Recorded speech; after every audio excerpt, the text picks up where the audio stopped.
शर्मा जी।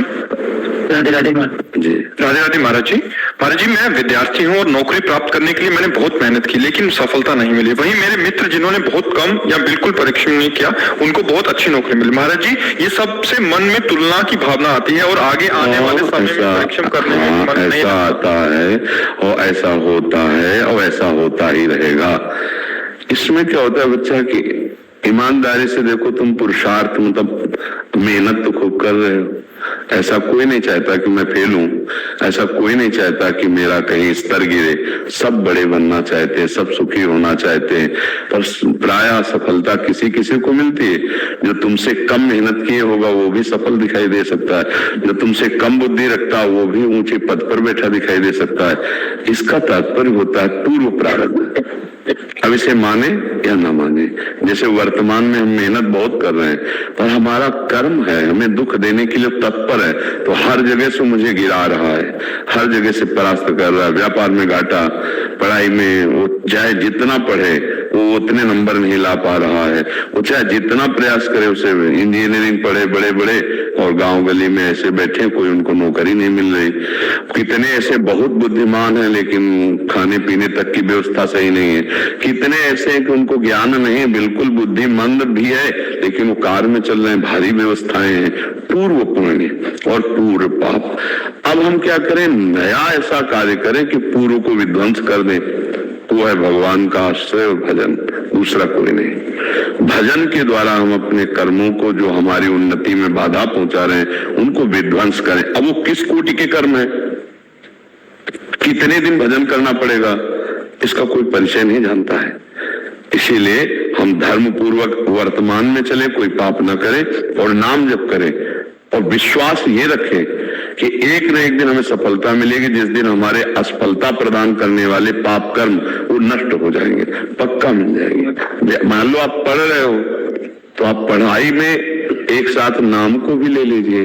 जो व्यर्थ में समय नष्ट कर रहे हैं वो नाम में आ जाइए। तो ये नाम क्या करेगा, आपकी उन्नति करेगा, आपकी बाधाओं को नष्ट कर देगा। एक हमने घटना किसान की देखी कि एक किसान का खेत है और वो दूसरे के खेतों से पानी आता है। सामने जिसका खेत है, अगर वो खेत वो शत्रु पक्ष खरीद लेता है तो उसकी खेती सूख जाएगी। अब वो बहुत धर्म से चलने वाले, भजन करने वाले, अब वो लोग गए और उस जो खेत बेच रहा था शत्रु पक्ष उसका, जाकर के बोला जितने तुम लाख हजार बोलोगे हम देंगे, लेकिन खेती हमें दोगे। और वो पक्ष जो इतनी क्षमता नहीं रखता था, अगर उसको वो खेती ना मिले तो उसका खेत सूख जाएगा। अब वो धर्मात्मा पुरुष है, उसके पास उतना धन नहीं है, और उसने भगवान से प्रार्थना की कि भगवान आप जानते हो कि अर्थ है नहीं, और अगर वो खेत नहीं मिला तो हमारी खेती सारी सूख जाएगी, वो पानी नहीं आने देगा। जानते हो वहां से उत्तर आया था, जब आदमी भेजा गया था तो ये उत्तर आया था कि इनके घरों में संत जन भोजन करते हुए धर्म से चलते हैं, अगर ये हमको पैसे ना भी देंगे तो खेती इन्हीं को लिखाएंगे हम। वो व्यक्ति जाकर के उनको काफी पैसे बढ़ा कर दे, उन्होंने उनको नहीं दिया, यहां तक कि वो कचहरी तक उनके साथ गए, उनको नहीं दिया, और उनको दिया जिनके पास अर्थ भी कम था और ज्यादा पावर भी नहीं था। ये किसने किया, भगवान ने।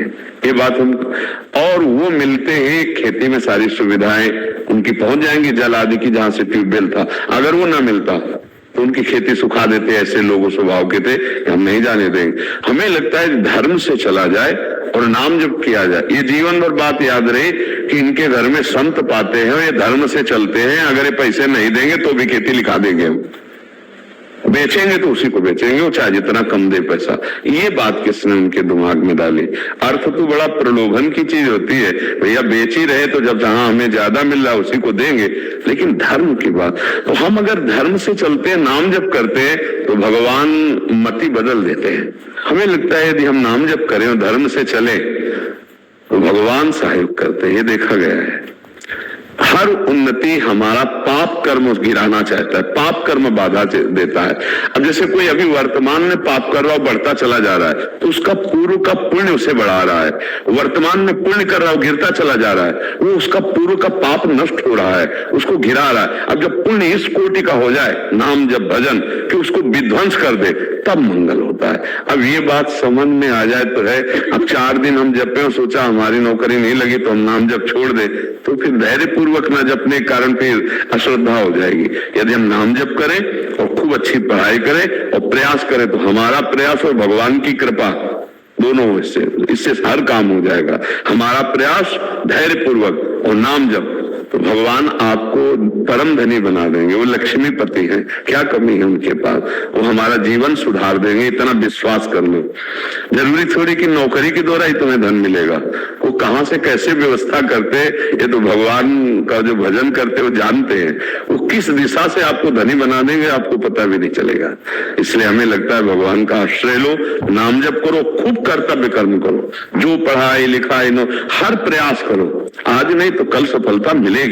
ऐसा तो नहीं कि इतना भाग्य में लिखा है कि हम असफल होते ही चले जाएं। ऐसे में निराश भी नहीं होना। हमें भाग्य बदलने के लिए मानोदय मिली, हम प्रयास करेंगे, आखिरी दम तक प्रयास करेंगे, सफलता तो मिलेगी। नहीं तो हमारा नाम जब चल रहा है, भजन बल से क्या नहीं हो सकता, सब कुछ हो सकता है। ठीक है, निराश